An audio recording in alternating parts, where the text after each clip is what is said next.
क'क्राझार पुलिसा उल्थामानिनि मोनसे हाग्रा गुदुआव गावदों दा बे क्लियार जाबाय दा बे एनकाउन्टार नङा बे फेक एनकाउन्टार जोंनि इन्डिजिनास थागिबि फिसाफोरनि अधिकार बे अधिकारखौ खर्ब खालामनाय जादों दा जों बे जायगायाव थानो हायै बायदि मोनसे परिबेस पुलिसफ्रा खालामनाय जादों फिसा फिसौ दाय नागिरनानै फिसा फिसौ दाय मोनब्लानो एनकाउन्टार खालामनानै गावथारनाय बुथारनाय बेबायदि माने जाथाय पुलिसफ्रा खालामनो नागिरदों जाय जेनुइन फरायसाफोर दङ जाय जाथिनिफ्राय गाबखांदों जाय बेबायदि अना खाना गावथारनायखौ जाय निन्दा खालामदों दा बिसोरबायदि मानसिया सहाय खालामनांगौ आवगायबोनांगौ बयबो ज'ज'नो दा दिनै जों बे जायगायाव जोंसार गावथारबाय गाबोन सोरखौबा लिंक दं होननानै गावथारगोन बे जोंसार मुसाहारिनि गथ' बे 12-15 दिननि गथ' बे गथ'नि दायित्व सोर लागोन मानाव गेदेर आसामनि चिफ मिनिस्टार हिमन्त बिश्व शर्मा बिथाङा दायित्व लानांगौ एबसुआथ' मा जानायनि सान्थि सुक्ति खालामनो गोनां जाखो बिसोर बुजादोंमोन ना बिसोर जेल जादोंमोन ना सोरबा थैदोंमोन ना माबा मोनसे जादों एबसुआलाय सान्थि सुक्ति खालामनो सान्थि सुक्ति खालामदोंब्लाथ' एनडिपिएसो खालामदों एनडिपिए जेल जादों एनडिपिए अनेक बुख्रुब जादों बिसोर जेलनिफ्राय गनांगौ बेनि थाखाय सान्ति सुक्तिमोन दा सान्ति सुक्तिया थेवबो जाबायब्ला जेनेबा जाबायब्ला सान्ति सुक्ति जाबायब्ला जुदि सान्ति सुक्ति जानायनि उनावबो दिनै मानो नङै मानसिखौ हमनानै लांनानै मानो सोरबा लिंक दं सोरबा माबा दं होननानै गावथारलाबायनो बोरै बुथारलाबायनो दिनैनि दिनाव फरायसा आफादा मोनसे फरायसा आफाद नङा बिसोर राजनितिनिसो आफाद बिसोरो पियरलि इउपिपिएल बिसोरो जातिनि सोमोन्दो गैयै आफाद बिसोरो दिनैनि दिनावथ' बिसोरो नैबे बिटिआर सुक्ति जानायनिफ्राय बिसोर साफा गासिबो स्किम नागिरग्रा कन्ट्राक्टर जाजोब्बाय बिसोर गासिबो खबर लाफैनांगौ मानबतानि खोथा दं बे मानबताखौ बिसोर बुजिबावाखै मानबताखौ जोबबावबाय बिसोरनाव दा बिसोर बुंनोसो नागिरबावदों जाय अस्त्र लानायजों लिंक थायो जाय अस्त्र लाग्रा बिसोर गावथार जाखायो बुथार जाखायो बेखौसो दिनै बिसोर बुंनो नागिरदों लाभिना माने बरग'हाया खेला गेलेनो थांदों खेला गेलेनो देरहासार जाथों होननानै एखे बिराद जेवारि सावबाय बिरादनो पे खालामबाय इसोरनाव प्रार्थना खालामबाय दिनै गावनि असे बर' फिसा दिनै नंखाय दायाव गावथार जाबाय बुथार जाबाय दिनै बेयाव फैनानै मोनसे खालामनो हाया जेवारि बाथि सावनो हाया बे बिसोरनि सरित्र बियो गावसोरखौ देखायनो थाखाय माने एबसुआ बिराद मोजां सिन्था खालामग्रा एबसुआ महान बेक्ति बेखौ देखायनो थाखाय बिसोर बेबायदि खामानि मावो बिसोर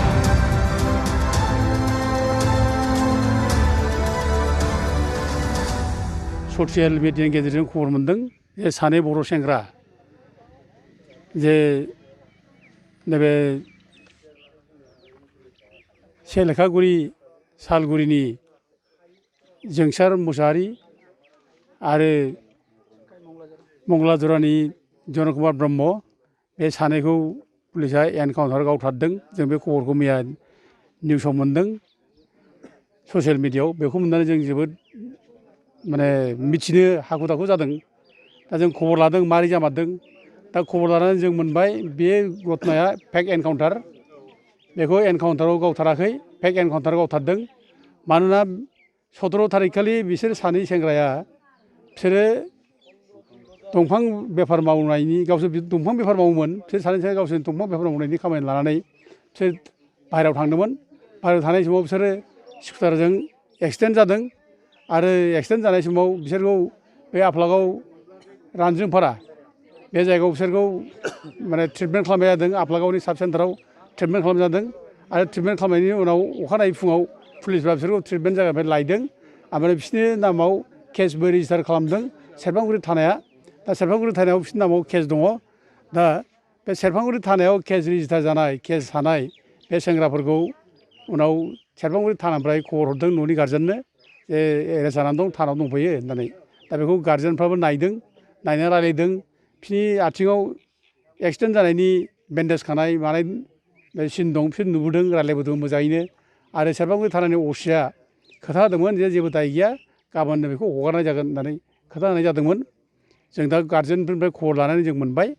दा खिन्थु अखानायै 18 थारिख खालि बेलासिनि 5 बाजियाव जे क'क्राझार थानानिफ्राय पुलिसफोर फैनानै बेखौ लानानै थाङो बे जोंसार मुसाहारिखौ ओमफ्राय जनक कुमार ब्रह्म बे सानैखौ लानानै थाङो थानानिफ्राय दा बिसोरखौ नियम बादियै कर्टआवबो प्रडिउस खालामनांगौमोन कर्टआवबो प्रडिउस खालामाखै बिसोरखौ मेडिकेलबो खालामनांगौमोन मेडिकेलबो खालामाखै दा खुनु आयेननि प्रसिडिउर मेइनटेन खालामाजासे बिसोरखौ थानानिफ्राय थिखांना लानानै थांनानै अबे जायगायाव लांखो बेखौ मिथियाखिसै खिन्थु नै मैयानि फुङाव बिसोरखौ माने थैबाय एनकाउन्टार थैबाय होननानै ससियेल मिडियायाव मोननाय जाबाय दा गार्जेननोबो पुलिसफ्रा खबर हरनाय जायाखै दा ससियेल मिडियानि थ्रुयैसो मोननाय जादों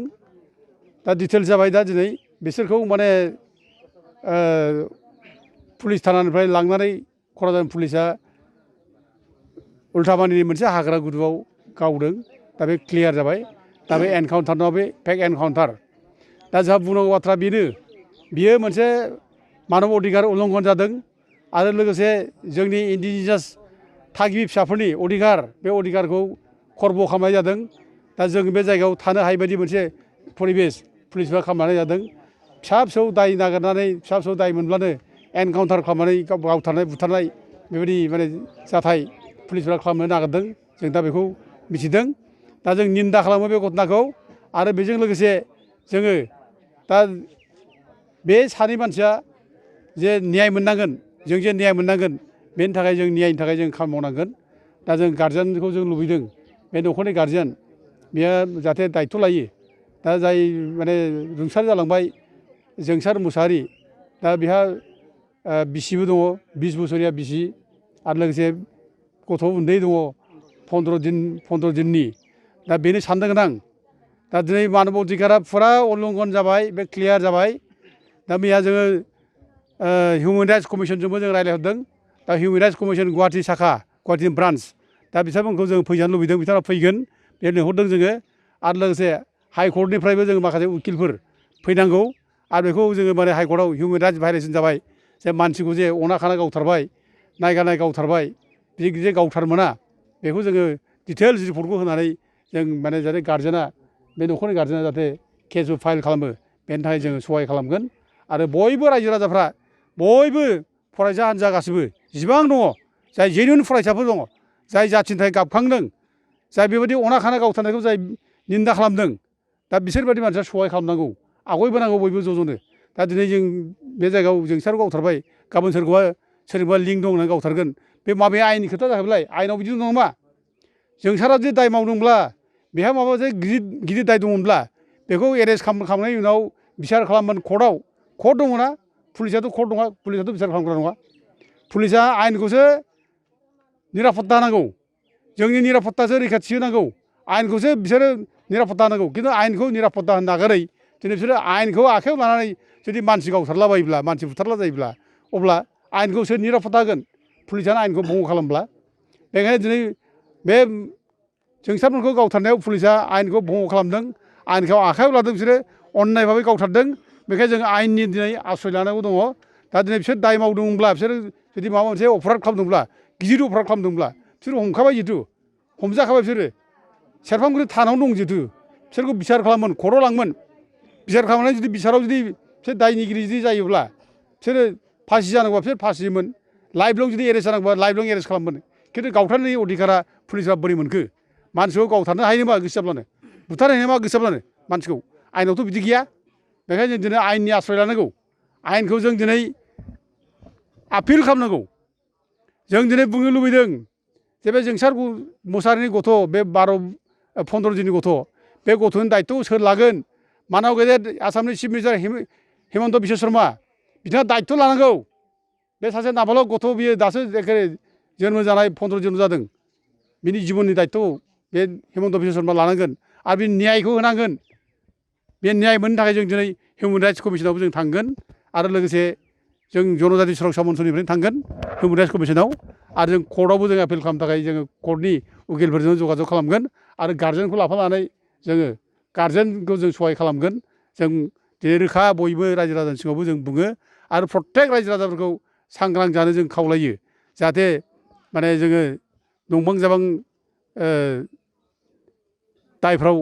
जों जाहाथे पुलिसजों जाहाथे बेबायदि माने बुख्रुबजाया गावख्रुबजाया गावथारजाया आरो बेबायदि जायोब्ला जों जाहाथे बयबो नायलायलायो सहायलायलायो जों बेखौ खावलायो एबसुआथ' मा जानायनि सान्थि सुक्ति खालामनो गोनां जाखो बिसोर बुजादोंमोन ना बिसोर जेल जादोंमोन ना सोरबा थैदोंमोन ना माबा मोनसे जादों एबसुआलाय सान्थि सुक्ति खालामनो सान्ति सुक्ति खालामदोंब्लाथ' एनडिएफबिआसो खालामदों एनडिएफबिआ जेल जादों एनडिएफबिआ अनेक बुख्रुब जादों बिसोर जेलनिफ्राय गनांगौ बेनि थाखायसो सान्ति सुक्तिमोन दा सान्ति सुक्तिया थेवबो जाबायब्ला जेनेबा जाबायब्ला सान्ति सुक्ति जाबायब्ला दिनै सान्ति सुक्ति जानायनि उनावबो दिनै मानो नङै मानसिखौ हमनानै लांनानै मानो सोरखौबा लिं दं सोरखौबा माबा दं होननानै गावथारलाबायनो मोनखो बोरै बुथारलाबायनो मोनखो सान्तिया बहा बोरो सान्ति जादों नामा बिदिबा सान्ति सुक्ति जानो खालामनायनि उनाव सान्ति फैबाय नामा बिदिबा सान्तिथ' फैयाखै सान्ति दंब्ला दिनै मानो एथ' मानसिया दिनै माने नङै दायाव दिनै नागारजादों नङै दायाव दिनै गावथारदों मानो जादों माने बिदिलाय दिनैनि दिनाव फरायसा आफादा मोनसे फरायसा आफाद नङा बिसोर राजनितिनिसो आफाद बिसोरो पियरलि इउपिपिएल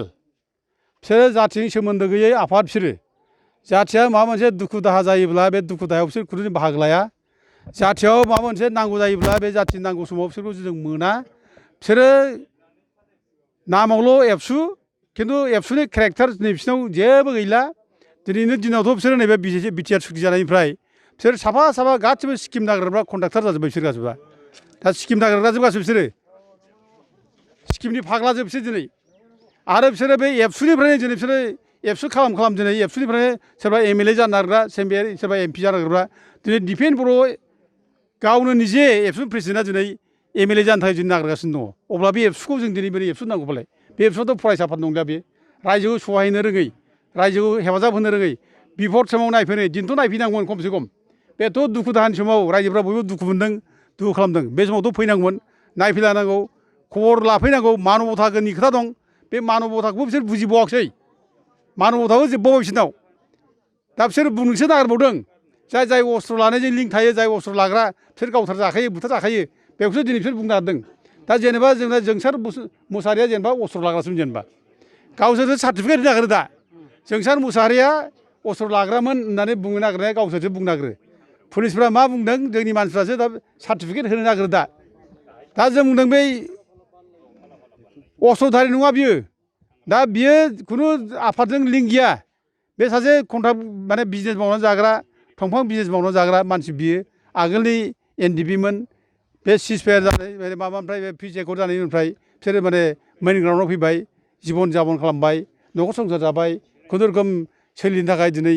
बबावबा थाखि थुखि माबाफोर मोनो खोमा होननानै बिसोर दिनै दंफां बिजनेस मावो बे दंफां बिजनेस मावनाया लिगेल इलिगेल जों जेबो मिथिया बिसोर मावनानै जायो बेखौ बेसोमोन बिदि माने हिस्ट'रिया